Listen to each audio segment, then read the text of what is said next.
Bonjour à tous. Donc, après ce temps de louange, d'adoration, je vous invite à maintenant prendre quelques instants dans la prière avant de continuer notre méditation de la parole de Dieu. Nous avons commencé depuis plusieurs semaines sur la présence et sur l'action du Saint-Esprit dans la vie du chrétien. Alors, prions. Père Céleste, nous te remercions pour, c'est vrai, ces instants où nous avons encore pu élever la voix vers toi, même si nous étions encore à distance. Et nous espérons que ce temps de confinement ne va pas durer. Par contre, nous te remercions pour le fait que même si le confinement est là, nous avons, comme nous l'avons dit et répété encore et encore, nous avons cette possibilité de te louer, de t'adorer, de tourner les regards vers toi, Père, et d'avoir non pas simplement le sentiment, mais d'avoir la certitude que nous sommes en communion les uns avec les autres, comme nous sommes en une communion avec toi qui est à distance, ou qui est à distance. Alors, Père, conduis-nous dans la méditation de cette parole maintenant, éclaire-nous. Ouvre les yeux de notre cœur, comme dit l'apôtre Paul, les yeux de notre intelligence, et permet que nous puissions vraiment nous saisir de ta parole et la vivre pleinement comme tu l'avais prévu pour chacun d'entre nous. Amen.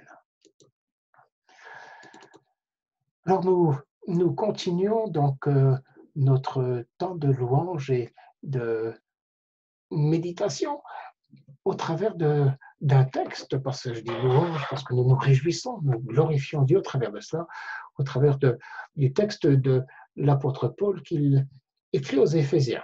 Au début du chapitre 5, Paul écrit, puisque vous êtes des enfants de Dieu, des enfants que Dieu aime, efforcez-vous d'être comme lui, que votre façon de vie soit inspirée par l'amour à l'exemple du Christ. Éphésiens, donc chapitre 5, versets 1 et 2. Et Paul continue dans la même veine, mais dans une autre épître, cette fois-ci, Romains chapitre 8, verset 29, et il dit ce que Dieu a connu d'avance.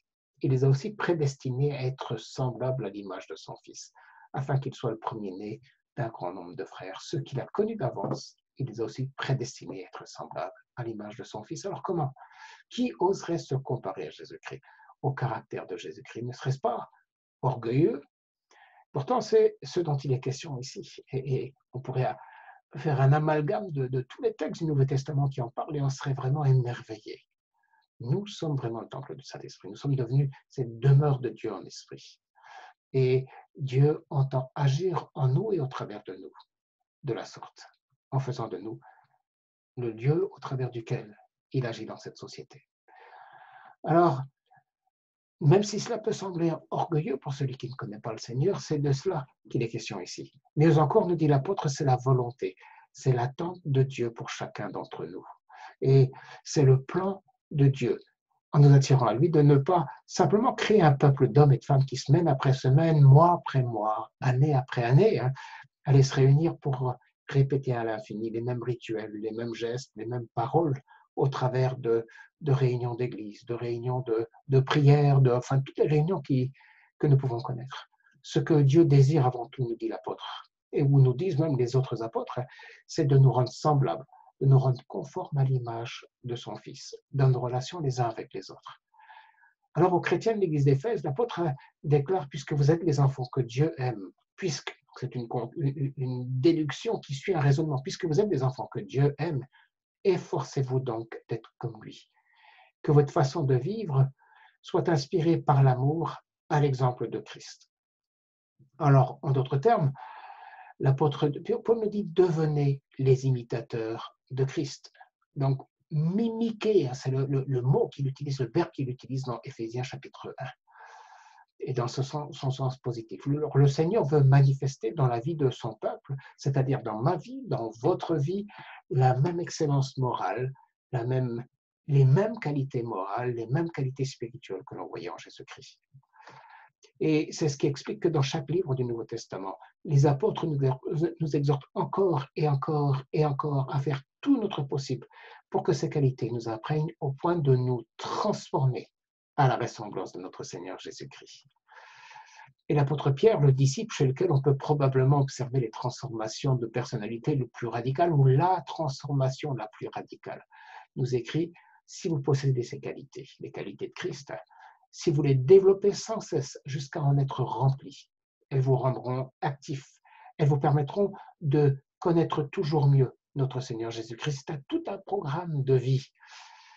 Si vous possédez ces qualités, si vous les développez, donc le travail acharné est là, sans cesse jusqu'à en être rempli. Elles vous rendront actifs et vous permettront de connaître, non pas simplement intellectuellement, mais de connaître personnellement, d'avoir une relation personnelle, de connaître personnellement toujours mieux notre Seigneur Jésus-Christ, donc de lui ressembler. Alors comment est-ce que cela peut se produire en nous? Alors quels sont les moyens de développer un caractère semblable à celui du Seigneur Jésus-Christ? Est-ce que c'est au travers d'une volonté acharnée, d'efforts de plus en plus constants, de plus en plus grands, ou est-ce qu'il suffit de lire un bon livre d'édification, comme certains l'entendent, d'assister à un séminaire de vie chrétienne pour acquérir la vie chrétienne, la maturité chrétienne? Alors à Timothée, l'apôtre Paul écrit « Oriente tous tes efforts vers les vraies richesses.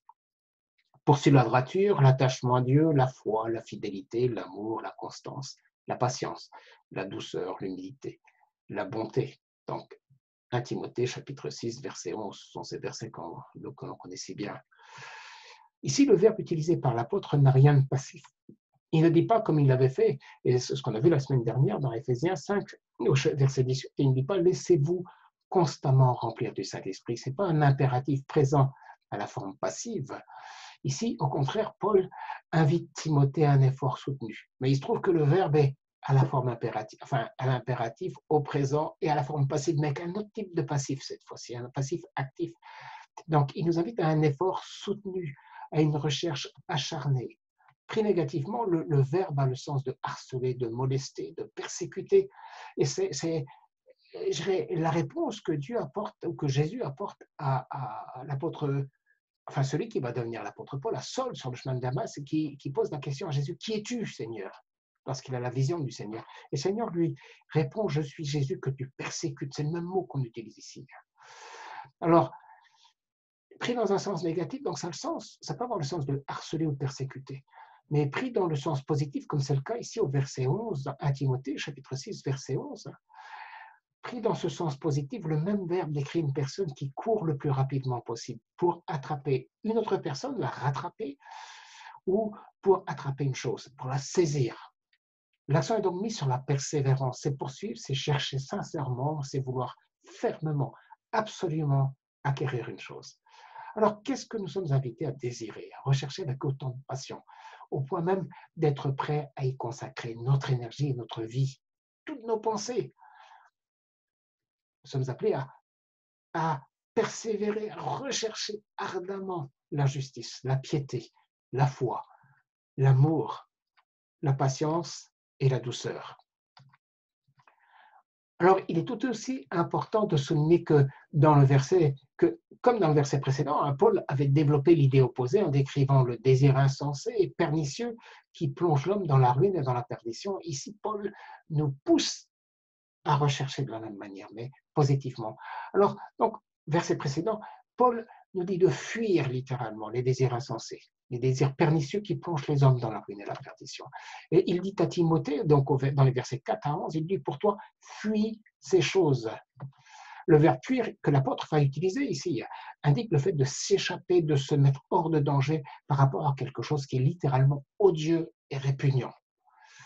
Et dans les versets 4 à 5, il a déjà dressé, ou il va dresser la liste succincte des défauts et des vices qui sont à fuir et que l'on va retrouver dans Galates au chapitre 5, dans les versets 19 à 21, ou encore dans les listes similaires comme Romains chapitre 1, versets 24 à 32, ou encore dans 1 Corinthiens chapitre 6, versets 9 à 10. Donc beaucoup de listes qui nous donnent donc, tous ces éléments, tous ces défauts, tous ces vices que nous devons fuir. Alors, comme l'apôtre le souligne dans Éphésiens 5 au verset 18, c'est un projet si énorme qu'il demande du temps et un effort soutenu de notre part. Laissez-vous constamment remplir par la présence, par l'action, par la volonté du Saint-Esprit. Ce n'est pas simplement passif, c'est le désir, l'action par laquelle nous nous soumettons pour laisser le Saint-Esprit agir en nous.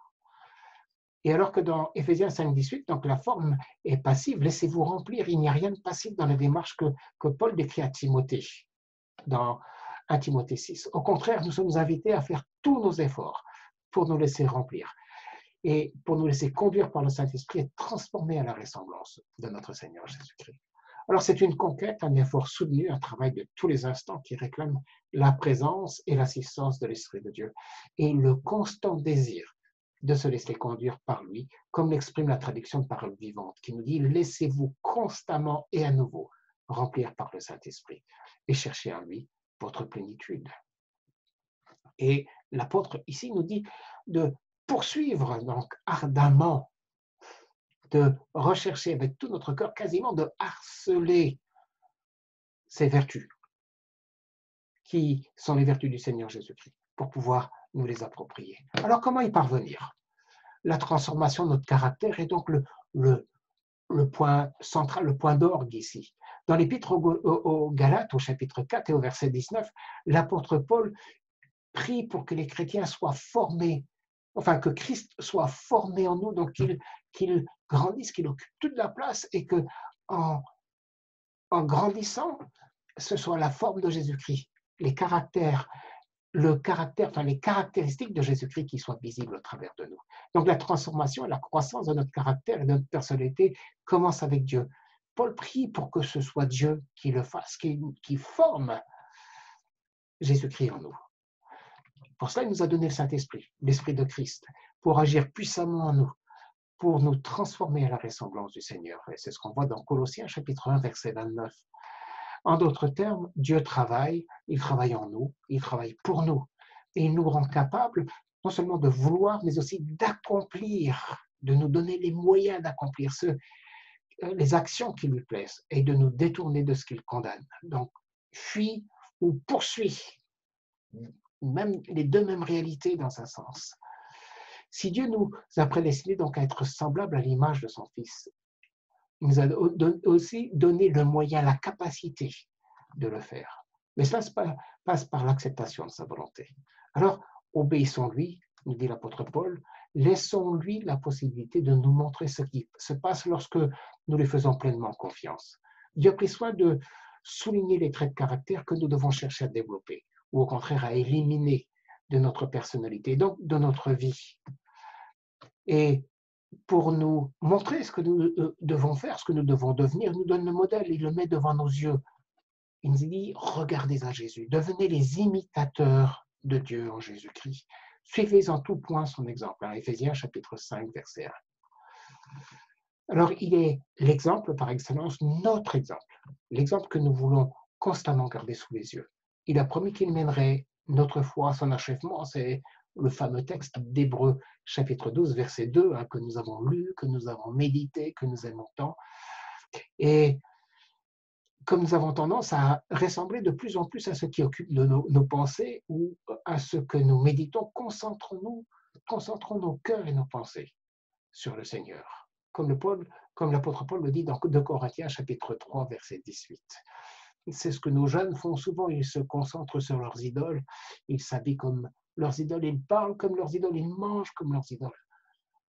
Et le Seigneur nous dit, concentrez-vous sur le modèle par excellence, Jésus-Christ, votre Dieu, qui vous a aimé, qui a donné sa vie pour vous. Ressemblez-lui en toutes choses. En effet, la véritable connaissance de Jésus, la méditation de sa parole, mais aussi l'observation de ce qu'il est, de ce qu'il fait, conduit à la foi et à la transformation attendue par Dieu. C'est le fameux texte de 2 Pierre, chapitre 1, verset 3. Et finalement, et on va revenir dessus la prochaine fois, finalement, agissons sans attendre, avec persévérance, dans les domaines où Dieu nous montre que nous n'avons pas encore la victoire, en gardant présent à l'esprit une chose, Dieu lui-même nous a prédestiné à être semblables à l'image de son Fils. Romains chapitre 9, verset 9, c'est le texte du départ, n'est-ce pas? Alors, je conclurai avec une illustration, avec une histoire que nous connaissons tous, enfin que la plupart d'entre nous ont probablement entendue. Félix Mendelssohn Bartholdy était un compositeur allemand de génie, un pianiste qui, dès l'âge de 15 ans, avait déjà dirigé son 4e opéra. Et un jour, alors qu'il est à l'âge adulte, un jour, alors qu'il visite une cathédrale renommée pour son orgue, il a la surprise d'entendre jouer d'une manière laborieuse, pénible, l'un des morceaux qu'il avait composés, l'une de ses œuvres majeures. Et s'approchant de l'organiste, mais sans se faire connaître, il lui demande l'autorisation d'interpréter un morceau. Impossible est la réponse de l'organiste. Je suis le seul autorisé à utiliser cet instrument. Alors, malgré l'insistance du compositeur, l'homme demeure inflexible. Donc, Mendelssohn, déçu, se dirige vers la sortie. Mais il revient. Il revient vers l'organiste et il renouvelle sa demande avec une telle insistance que ce dernier finit par céder. Sous les doigts du maître, l'instrument fait alors retentir une musique si parfaite, si divine, presque que l'homme sursaute et pose à Mendelssohn la question, mais qui êtes-vous donc? Et Mendelssohn lui dit, je suis Mendelssohn, donc l'auteur, le compositeur de ce morceau que vous essayez de jouer, remplissant ainsi de confusion celui qui avait tellement refusé de céder sa place au créateur de l'œuvre. Alors chacun d'entre nous est un instrument créé par Dieu pour le glorifier. Dieu ne cesse de nous le répéter. Le choix nous est donc laissé. Continuer à jouer laborieusement notre petite partition, essayer avec notre force, avec nos forces, avec notre désir le plus sincère, ou bien laisser le maître utiliser l'instrument que nous sommes, la partition qu'il a écrite pour nous, et l'interpréter pour sa gloire. Jésus insiste pour vivre et pour agir en nous. Mais il ne le fera pas sans notre autorisation, car il ne force personne. En fait, il nous invite et il nous propose de venir, par l'action de son esprit, agir en nous. Et non seulement interpréter l'œuvre, mais la vivre en nous et au travers de nous. Alors, laissons-le faire. Laissons notre Seigneur faire de notre vie le chef-d'œuvre qu'il a prévu pour chacun d'entre nous.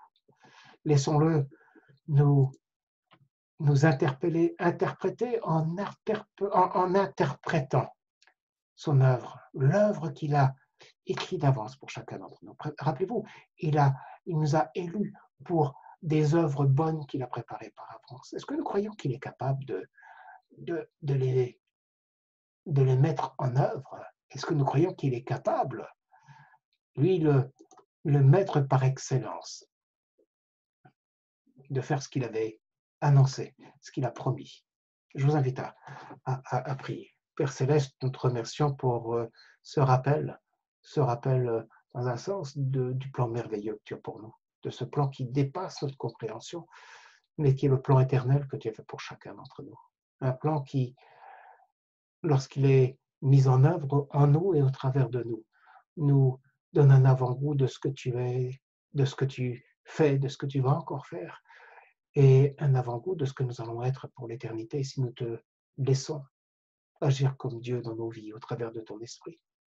Alors, remplis-nous de ton esprit, laisse-nous te laisser nous remplir, Père. Aide-nous aussi à fuir ce qui te déplaît et à poursuivre avec acharnement ce qui te plaît, Père. Au point de faire comme dans l'histoire de Mendelssohn, dans un sens, de laisser le compositeur venir vivre dans l'interprète, l'organiste, et nous te demandons de remplir notre esprit, notre cœur, même nos mains de ta présence, à tel point et nos bouches, à tel point que quand nous agissons, quand nous parlons, quand nous pensons, quand nous désirons, quand nous vivons, c'est toi qui interprètes cette œuvre merveilleuse, ces œuvres que tu avais préparées d'avance pour pouvoir les accomplir en nous et au travers de nous. Alors loué sois-tu, Jésus, notre Seigneur, notre Sauveur. Amen. Que le Seigneur vous bénisse, qu'il vous conduise et qu'il glorifie son nom jusqu'à ce qu'il nous rappelle à lui.